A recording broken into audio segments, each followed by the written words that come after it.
ब्राह्मण देवता को नहीं मालूम कि ये चोर हैं, उन्होंने तो उसको भक्त समझा कि कथा सुनने के लिए आया है। अपने को मालूम नहीं पड़ पाता, अपने कथा के पंडाल में, अपने एरिया में कौन बैठा है, कैसा बैठा है, क्यों आया है, अपने को क्या मालूम। आप तो कथा के पंडाल में आया है तो आप समझेंगे कथा सुनने आया, अपने को क्या मालूम कि ये क्या करने आया।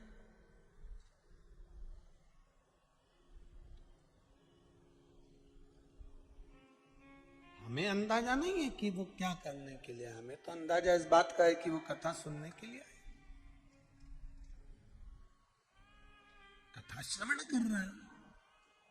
अब शिव महापुराण की कथा कहती है, देवराज को कथा सुनी, ब्राह्मण देवता ने अपने मन से बातचीत थी, और देवराज का मन शिव महापुराण में नहीं लग पाया था। होता है ऐसा, कथा में जानकर बैठने वाला बैठ जाता है और उसका मन नहीं लगता। तो कई लोग कहते हैं गुरुजी आपने तो कथा कही, उसने नहीं सुनी, तो आपको कैसा लगेगा, उसने श्रवण ही नहीं करी। तो हमारा निवेदन फिर वही है,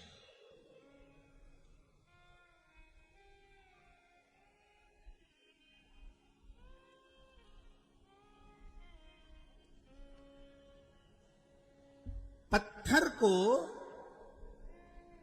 पानी में डाल दीजिए, पत्थर नहीं गलेगा, पर सूर्य की तपन से पत्थर शीतल तो रहेगा। उसी तरह आप अगर कथा में जाकर बैठे हो, कथा श्रवण करने के लिए बैठे हो, तो ये पक्का है आपका मन लगे ना लगे, पर कम से कम 3 घंटे आप झूठ बोलने से, पाप करने से, छल करने से, बेईमानी करने से, प्रपंच करने से बचोगे तो सही। भले आपका मन कथा में नहीं लगे, भले आपका चित्त कथा में ना जाए, भले आपका मन कथा में नहीं पहुंच रहा, पर 3 घंटे आप सत्कर्म तो कर रहे हो, 3 घंटे कहीं पाप तो नहीं कर रहे, 3 घंटे आप झूठ तो नहीं बोल रहे, 3 घंटे आप बेईमानी तो नहीं कर रहे, 3 घंटे आप कथा में बैठकर कहीं झूठ प्रपंच तो नहीं कर रहे। इतना ही बच गए ना, वही बहुत है, उतना ही बहुत है बचना।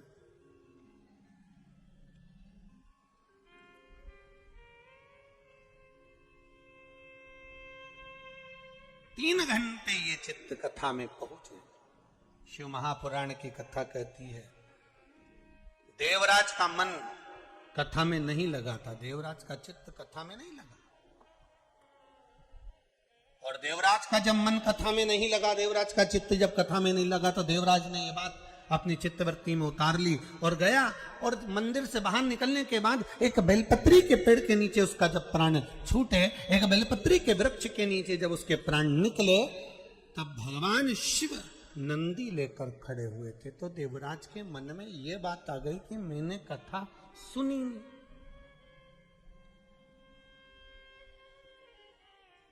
मैंने कथा नहीं सुनी है। और अगर मैंने कथा नहीं सुनी है तो फिर आखिर भोलेनाथ शंकर मेरे लिए नंदी लेकर क्यों आ गए। तो स्वयं देवराज ने शिव जी से पूछा कि प्रभु मेरा मन कथा में नहीं लगा, मेरा चित्त कथा में नहीं लगा, मैं कथा में नहीं पहुंचा, फिर आप नंदी लेकर कैसे आ गए। शंकर भगवान ने कहा उसका एक कारण था देवराज, कि एक तो तू शिव मंदिर के दरवाजे पर पहुंच गया, दूसरा तेरा मन लगा ना लगा पर तू शिव महापुराण में जाकर बैठ गया, और तीसरा तूने जहां प्राणों को त्यागा ये बेलपत्री के वृक्ष की छांव है जिसके नीचे तूने प्राणों को त्यागा, इसलिए मैं स्वयं तुझे लेने के लिए आया हूं, मैं स्वयं लेने के लिए आया।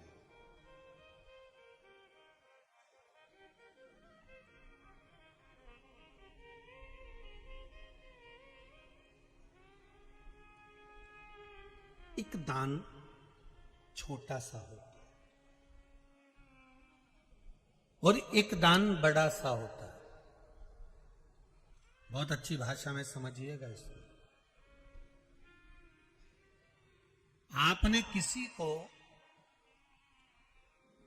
तुलसी का इतना सा पौधा दिया, आपने किसी को बेलपत्री का एक काली सी पॉलिथीन में इतना बड़ा पौधा दिया, एक जब वृक्षारोपण के लिए लोग देते ना, हमने साहब बेलपत्री के 1008 पौधे लोगों को दान दिए, हमने वृक्ष लगाने की प्रेरणा दी, हमने 50 पौधे दिए, कहीं कहीं हमने 30 पौधे दिए, कहीं कहीं समितियां हमने 20 पौधे दिए।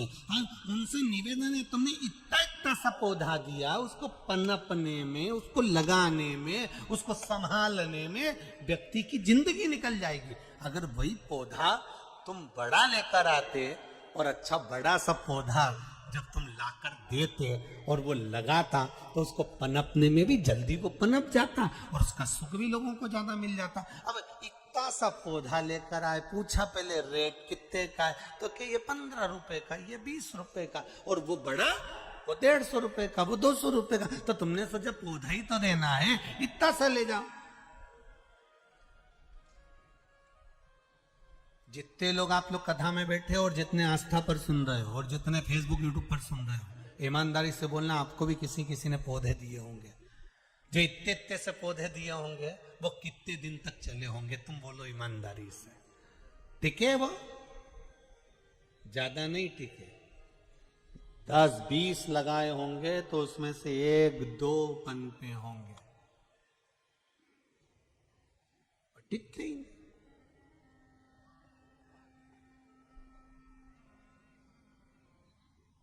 जैसे बेलपत्री के पौधे का दान छोटा दिया जाता है, तो वो बेलपत्री का पौधा तो तुमने दिया, तुमने दान भी किया, तुमने पुण्य भी करा, तुमने सत्कर्म भी करा, पर 10 लोगों को देने से अच्छा है। 10 रुपए का एक पौधा था, 10 लोगों का पौधा एक जगह लेकर आते, 100 रुपए का इतना बड़ा पौधा खरीदते और उसको कहीं एक जगह लगवा देते, तो उसका दान का एक आनंद दूसरा हो जाता। अब वो 10 जगह दिए पर वो 10 जगह ही नहीं पनप पाए, तो उसका कोई सुख नहीं। उसी तरह शिव महापुराण की कथा कहती है कि मंत्र जाप करो, मना नहीं है, पर मंत्र जाप का सबसे बड़ा सुख ये है कि केवल एक बार श्री शिवाय नमस्तुभ्यम बोला और छोड़ दिया, या एक बार पंचाक्षर मंत्र ओम नमः शिवाय बोले, या एक बार महामृत्युंजय मंत्र का जाप करा उसके बाद नहीं लिया, या एक बार भोजन करा उसके बाद 1 साल नहीं करा, या एक बार फलाहार खाया उसके बाद खाया ही नहीं 1 साल तक, तो उसका मतलब कुछ नहीं है। शिव महापुराण की कथा कहती है, कई लोग कहते हैं गुरुजी हमने ये उपाय करा और हमारा 3 महीने में काम होना चाहिए, तो होगा, परंतु एक शर्त है कि पौधा, समझ गए, बड़ा होना चाहिए। मतलब तुमने जो उपाय करा, करने के बाद तुम्हारे मुख से शंकर का गुणगान होना चाहिए कि मेरा शंभु मेरा ये कार्य करेगा। श्री शिवाय नमस्तुभ्यम, ओम नमः शिवाय, पंचाक्षर मंत्र, मूल मंत्र शिव महापुराण का या महामृत्युंजय मंत्र आपके मुख से आपने उपाय करा, पर साथ में शंकर का भजन करना जरूरी है। पौधा बड़ा करना है तो जल तो डालना पड़ेगा, कार्य सिद्ध करना है तो शंकर का गुणगान करना पड़ेगा, शिव का स्मरण करना पड़ेगा। भक्त शिव महापुराण की कथा कर रही है, देवराज से भगवान शंकर कह रहे हैं कि तूने मेरे मंदिर में प्रवेश करा, पहला। दूसरा शिव महापुराण की कथा सुनी। तीसरा बेलपत्री के वृक्ष के नीचे प्राणों को त्यागा, ये तेरे को सुख दे गया, इसलिए मैं स्वयं तुझे लेने के लिए आ गया। शिव महापुराण की कथा कहती है अगर भूल से भी व्यक्ति शंकर जी के मंदिर के बाहर से भी निकल जाता है तो भी शंकर करुणा कर देते हैं साहब, तो भी शिव कृपा कर, मात्र भूल से निकल गया।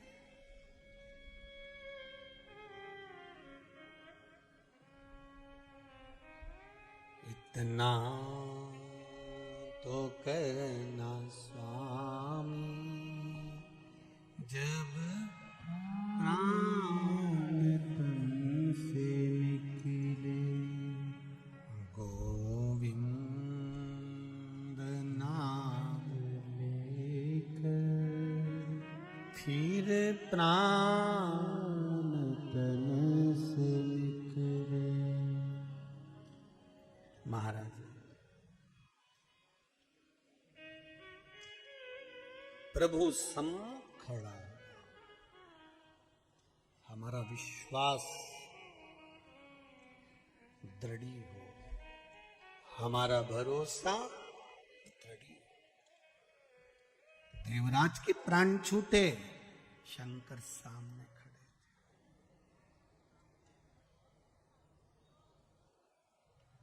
और भगवान से यही कहना है, लिखण वाले तू होके दयाल लिखना, मेरे नयन भीतर शिव का दीदार लिखना, मेरे नयन भीतर शिव का दीदार लिखना,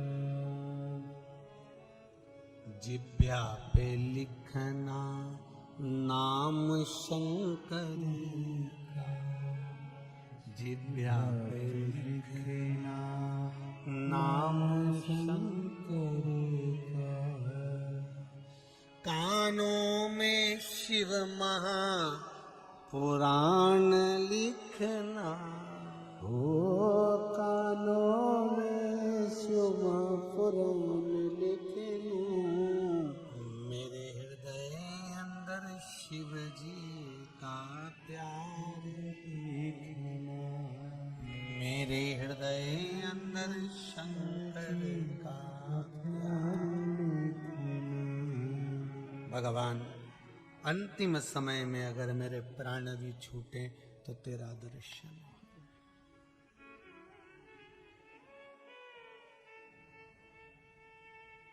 भक्त क्या चाहता है भगवान से?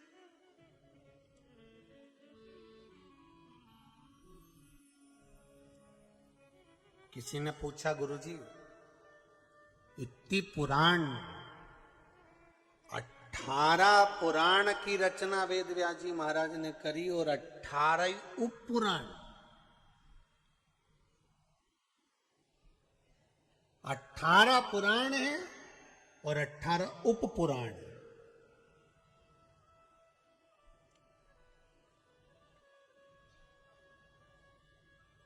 अब देखिए, 18 पुराण और 18 उप पुराण में किसी पुराण में उपाय नहीं लिखे, केवल शंकर भगवान की शिव महापुराण में वेद व्यास जी ने एक एक चीज लिख कर दे दिया कि ये चढ़ाना तो इससे ये फल मिलेगा।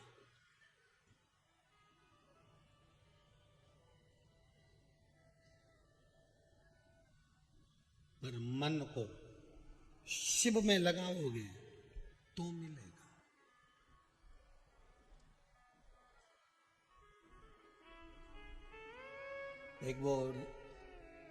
एक भगत बड़ी सुंदर लाइन गाते थे महाराज कि प्रीत करो सो ऐसी कर जो जैसे लोटा डोर, और गलो फसावे आपनो जी हे पानी पीवे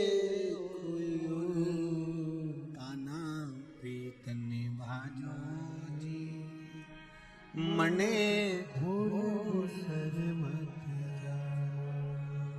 अगर प्रीत करो तो ऐसी करो। तो लोग कहते हैं गुरुजी 18 पुराण 18 उप पुराण, इतनी पुराने होने के बाद सारी पुराण में कहीं नहीं लिखा, केवल एक शिव महापुराण में लिखा कि शंकर को ये चीज काली तिल चढ़ाना, काली मिर्च चढ़ाना, ये चढ़ाना, वो चढ़ाना, शिव को चढ़ाने से फल मिलता है, और ये चीज चढ़ाना, ये चीज रखना, ऐसी बेलपत्र चढ़ाना, बेलपत्री की डंडी का मुख इधर होना चाहिए।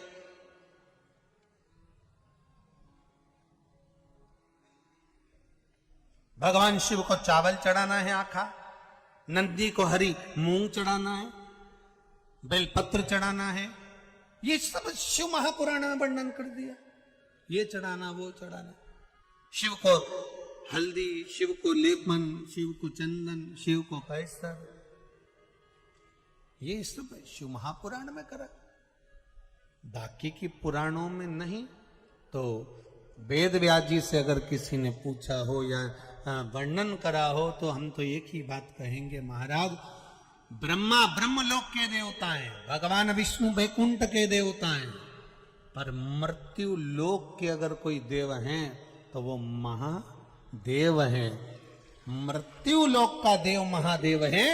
तो मृत्यु लोक के इस देवता को लगा कि ये सब मेरी संतान है, ये सब मेरी औलाद है, और मेरे घर के बच्चे अगर दुखी रहेंगे तो मुझे दुख होगा। इसलिए शिव की कथा में सारे दुख का निवारण वेद व्यास जी ने लिख दिया कि सब दुख कटने का एक ही निवारण, शंभु शरणे पड़ी मांगू घड़ी रे घड़ी, दुख दया करी न दर्शन। हे बाबा, हमारे दुख को मिटाने का केवल एक साधन हो सकता है, वो शिव की भक्ति है, शंकर का स्मरण है, शंकर का अनुमोदन है।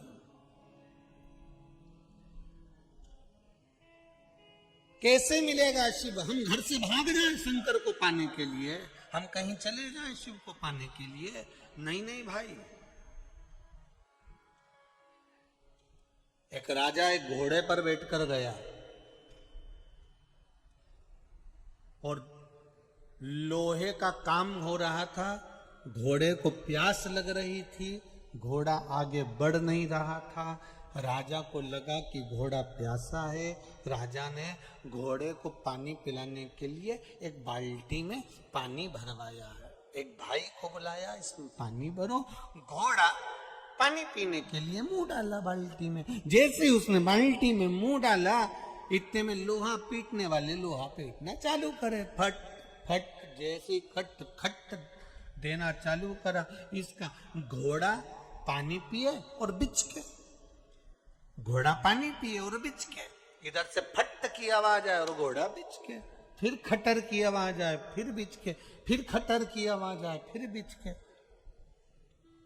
राजा ने, जितने लोग लोहे का काम कर रहे थे, राजा ने उनसे कहा, भैया मेरा घोड़ा पानी पी रहा है, थोड़ी देर ये खटर पटर बंद कर दो।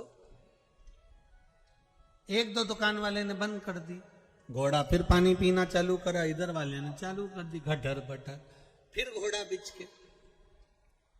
राजा फिर उधर गया, उधर वालों से कहा, भैया मेरा घोड़ा पानी पी रहा है, तुम ये खटर पटर बंद कर दो।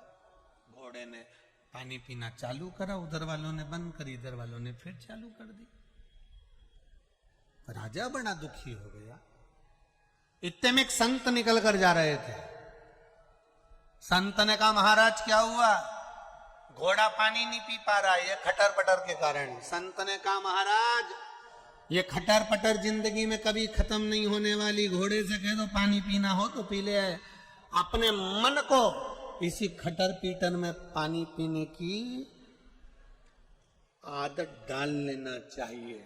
उसी तरह शिव महापुराण की कथा कहती है, ना हमें गंगा के घाट जाकर बैठना है, ना हमें नर्मदा के घाट जाकर बैठना है, हमें तो घर में रहना है और पूरी खटर पटर के साथ इस मन को शिव महापुराण में लगाना है। और एक खटर पटर के साथ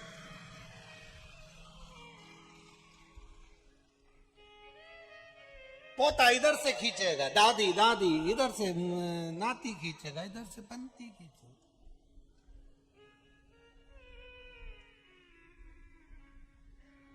अरे भिलाई वालों को तो धन्यवाद है, तुम्हारे हमने ऐसा गार्डन कहीं नहीं देखा जो भिलाई में है। दादा दादी और नाना नानी गार्डन।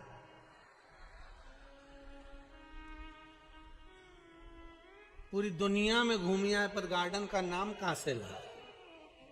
ऐसा गार्डन कहीं नहीं देखा। कहीं नहीं लिखा कि दादा दादी गार्डन, नाना नानी गार्डन, पर भिलाई में बड़े बड़े अक्षर में लिखा है दादा दादी नाना नानी गार्डन। वो गार्डन के लिए नहीं लिखा है, समझदार के लिए लिखा है कि दादा दादी और नाना नानी के पास रहोगे तो दिल गार्डन गार्डन रहेगा। केवल गार्डन वालों के लिए, ये समझदारों ने लिखा है कि इस दिल को अगर गार्डन करना है, इस मन को अच्छा करना है, तो दादा दादी की गोद में जाकर बैठ जाओ, नाना नानी की गोद में भी जाकर बैठ जाओ। जो दादा दादी के करीब में रहता है, नाना नानी के पास में रहता है, उसका दिल तुम देखो, छोटे छोटे बच्चों से कहो कहाँ जाना है, नानी हाउस, नानी घर, नानी घर। मैं क्या मिलता है? कुछ नहीं, मेरी नानी मुझे बहुत प्रेम करती है, दादी मुझे दादी बहुत प्रेम करती है, मेरा दादा मुझे बहुत प्रेम करता है, मुझे बाजार ले जाता, कुरकुरा दिला के लाता, मुझे टॉफी दिलाता। तो जिन बच्चों का मन गार्डन गार्डन हो जाए, वही दादा दादी नाना नानी गार्डन। तो भिलाई में ऐसा गार्डन है, तो तुम सबके लिए बनाए कि दिल को अच्छा बनाने का प्रयास करो, कहीं नहीं भटकना। भक्त से भगवान है और भगवान की मूलता भक्त है। भक्त भगवान है और भगवान की मूलता भक्त, भक्त की मूलता।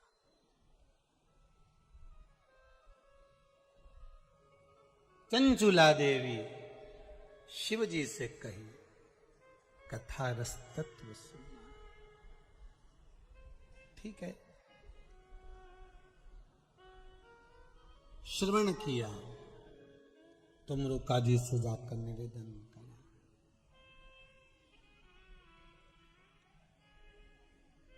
शंकर और पार्वती बड़ा सुंदर रूप रखे, ईश्वर जी और गोरा जी बने, गणा और गोर, गणगौर का रूप धारण करा है ईश्वर जी और गोरा जी बनकर शंकर और पार्वती 16 दिन श्रृंगार करे हैं। हिंदू धर्म में गणगौर 16 दिन की होती है, शंकर और पार्वती 16 दिन श्रृंगार करे हैं महाराज। शंकर जी के 16 श्रृंगार 16 संस्कार हो गए, माता पार्वती के 16 श्रृंगार माताओं ने धारण कर लिए। माताओं ने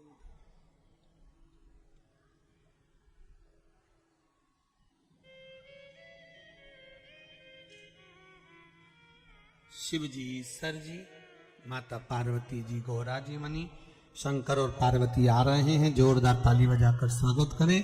शिव महापुराण को आज सुंदर आनंद लेते हुए ईश्वर जी और गोरा जी पधार रहे हैं। बोल काशी विश्वनाथ भगवान की, महाकाल राजा की जय। बाबा भोलेनाथ और माता पार्वती जी सुंदर रूप रखकर आए हैं। यजमान ईश्वर जी और गोरा जी का पूजन करेंगे, आरती होगी, आप सब बेलपत्र प्रसाद के रूप में लेकर जाएंगे। भाव भक्ति के साथ में मेरा निवेदन रहेगा सभी से, 11 बजे से 2 बजे तक कथा चल रही है आस्था चैनल पर, फेसबुक यूट्यूब पर, और इस पावन सेक्टर नंबर 7 भिलाई के इस पावन दशहरा मैदान स्कूल प्रांगण के अंतर्गत ये कथा हो रही है। भाव भक्ति से बाबा ने मौका दिया है, बाबा ने आपको बुलाया है, आप प्रेम से शिव महापुराण की कथा श्रवण कर अपने जीवन को धन्य बनाएं। भक्त शिव महापुराण की कथा का लाभ लें। और एक निवेदन आप सभी से है, जितने भी कथा सुनने आ रहे हैं और कथा सुनने आए हो, उनसे निवेदन है सोने चांदी की रकम कोई भी पहनकर ज्यादा नहीं आए, इसका ध्यान रखें। भीड़ भाड़ वाली जगह में सोने चांदी की रकम ज्यादा नहीं पहनना चाहिए। मुंह पर मास्क लगाकर रखें, अपने हाथों को सैनिटाइज करते रहें, भगवान शिव की भक्ति में डूबे रहें। भाव भक्ति से आनंद से आज की कथा विराम ले रही है। कल फिर कथा की ओर अग्रणी होंगे। कुछ सूचनाएं आशीष जी दे रहे हैं, उसको स्मरण